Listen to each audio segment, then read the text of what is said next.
kulanti wacan oo wanaagsan daawadayaal waxaad ku soo dhawaataan tabin ciyaareedka u dhaxeeya kooxaha kala ah Team Xamar Bile iyo Team Sham. kulankan ayaa wuxuu yahay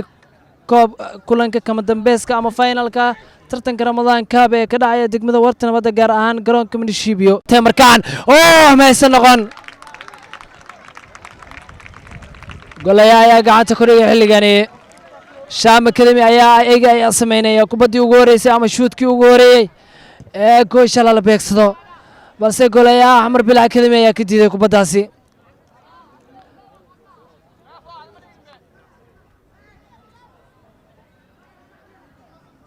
markani waa kana garabka haytaala nambarka 7 asiga ayaa dhaqaaqaya. waa dhaqaaq markaan waa kana markaan saddex meesha noqon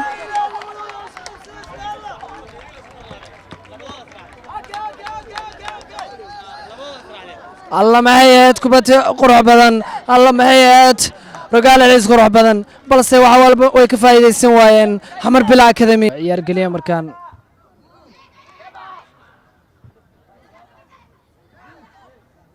وكنا مركان ميكائيل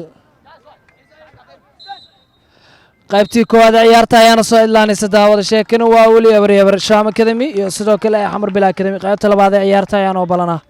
سول واتن قيبتي لبعض عيارتا وكنا مركان حسين ولا يسار كوبداس ولا يسار كوبداس ولا السيف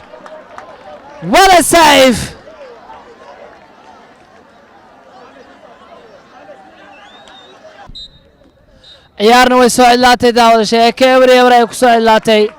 وحانو هذه دونا جول كولاديو عيارته جول كولاديو سي لو حقيجيو عدا فاينل ka ku guuleysan doonto. markani waa kana Maxamed Awees wala qabto kubadaasi Ahmed Hussein Hassan Sham Academy waa kana markaan nambarka 19aad gool qurux badan gool kulaad qurux badan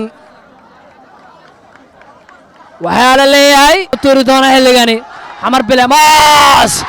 ولا قبتها سجنا برتايو كرفتها سجنا